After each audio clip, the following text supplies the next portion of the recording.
end up with Sean, but he wasn't a match. Wrote some songs about Ricky, now I listen to them, even almost got married. Hi mga sis! So for today's vlog, mag-house tour tayo sa kapitbahay natin. Charot! House tour ko kayo dito sa bahay namin sa Rizal. So itong bahay namin sa Rizal is 15 years na kaming nakatira dito. So tara na, tour ko kayo.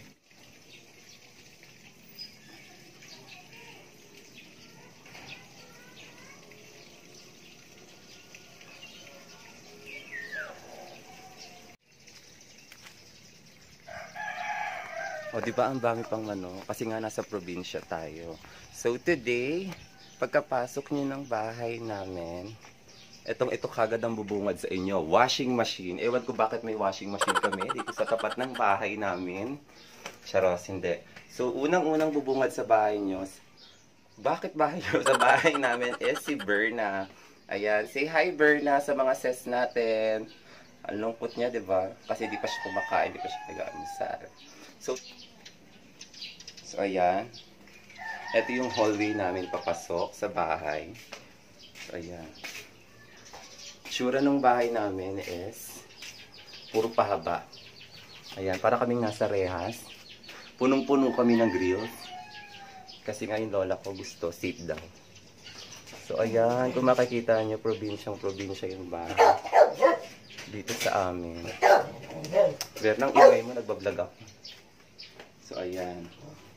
So, hi! So, ayan, si Kenka. Hi, Kenka. Hi ka sa mga sis natin. Aloha! So, pasok sa munting bahay namin. Ito po yung bahay namin. So, unang-unang makikita nyo, itong unang sala namin. So, itong sala na to, yan. So, dito namin pinauupo yung mga bisita namin chismosa.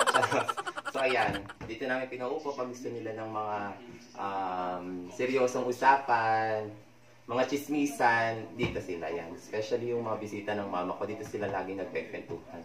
Ewan ko kung ano yung pinagchichismisan nila. So, ito.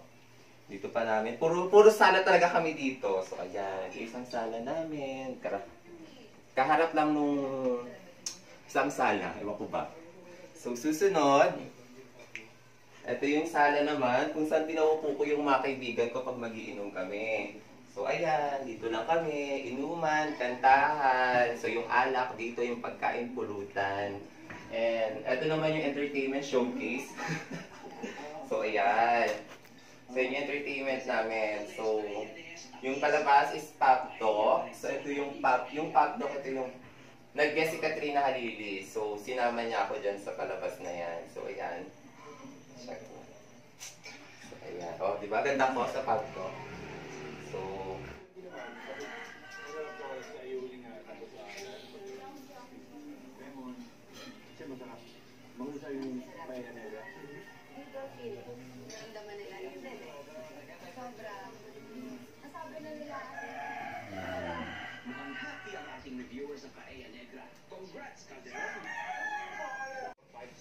so, ito naman. So, ayan. Yung mga collections ng mami ko. So, puro base. At ibang klaseng base. Ayan. Especially dito. Dito ako natutuwa sa mga product ko. Ayan yung motor. Next, punta naman tayo sa kusina namin. Tara. Saan? Medyo malayo kasi yung kusina namin. Mahihirapan tayo pumunta sa kusina namin. So, ayan. Sensya na medyo malayo. Ito naman yung kusina namin. So, dito kami kumakain ng sabay-sabay. So, alam naman natin, pag kumakain ng sabay-sabay is mas masaya. So, pag-uusapan nyo yung mga problema nyo sa isa't isa. Ayan. Kung ano yung chismis ngayong umaga. So, masasarap talaga kumain ng sabay-sabay. So, yan. Dito kami kumakain. So, pupunta naman tayo sa kusina namin. So, ayan. Ay, ito pala. So, yan. Dito gumagawa si KK ng project niya. Yan.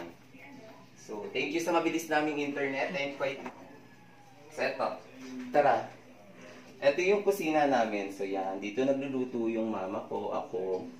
Pag may mga handaan. So, ayan. Diba? Puro pahaba yung bahay namin. Ewan ko ba bakit puro pahaba. Saan natin yung ilaw? So, ayan.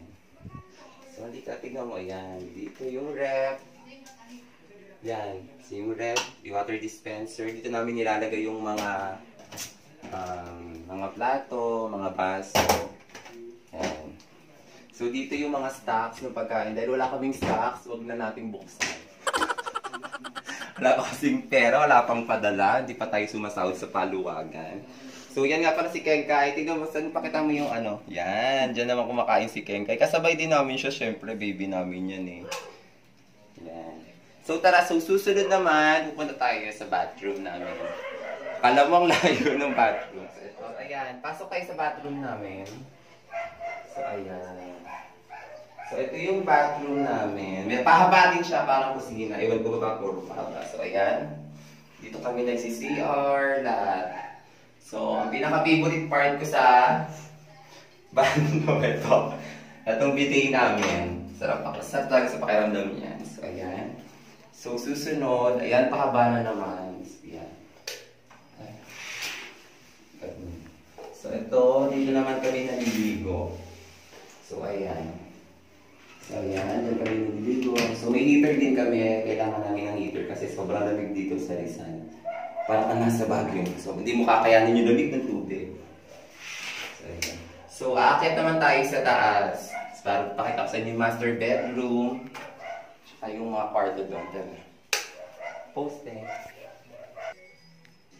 So, ayan. So, ito naman yung mga figurine at saka yung mga binibili ng mami ko. Kung saan-saang bansa siya, pag napupunta siya kung saang bansa, yan, bumibili siya ng mga pang-display namin dito sa bahay. So, iba-ibang mga bansa yan. Ewan ko kung saan yan. Basta bahala na siya. Hindi naman ako bumili. Tara, akit na tayo sa taas. So, bago kayo umakyat sa taas, ayan, dito natutulog si Ken kahit sa ilalim ng hagdan. Ewan ko ba bakit. So,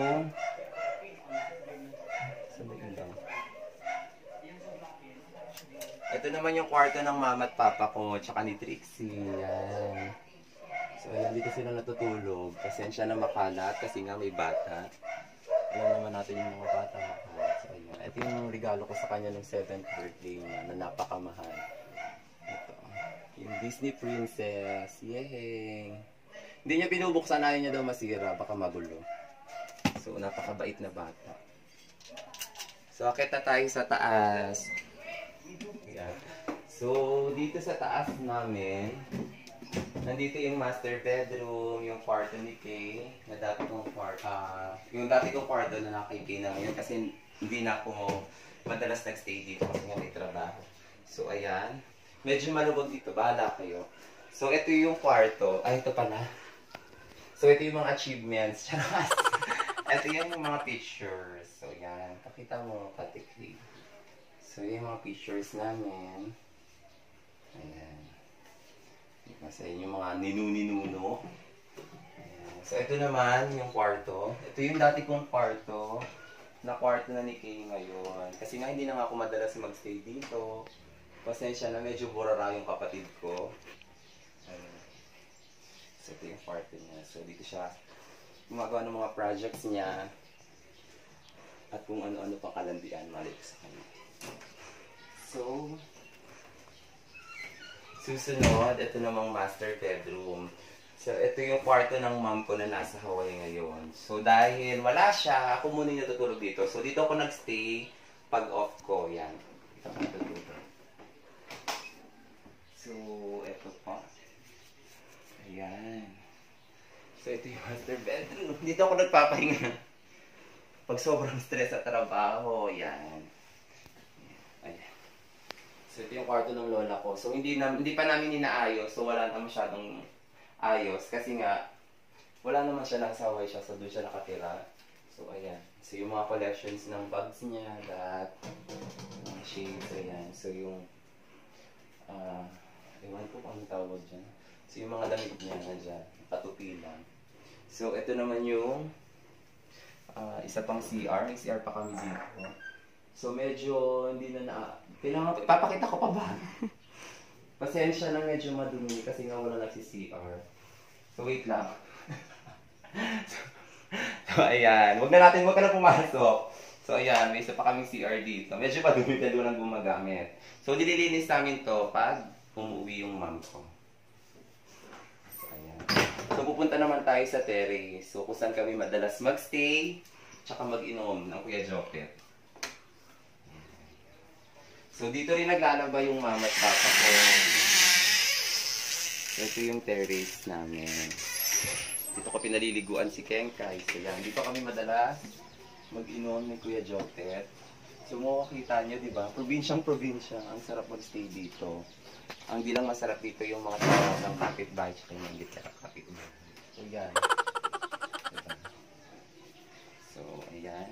Medyo naikot na natin yung bahay namin. So, yan na naman yung munti namin bahay. So, dito naglalaba yung mami ko. Tsaka yung papa ko yan. Ito yung labaan nila. Dahil dito ko na pinaliliguan si Keng. So, ayan. Natapos ko na kayong i-house tour. Sana nag-enjoy kayo sa video ko. So, huwag niyo kakalimutan mga sis, i-like and subscribe tong video ko. Maraming salamat ha. Mahal ko kayo mga sis.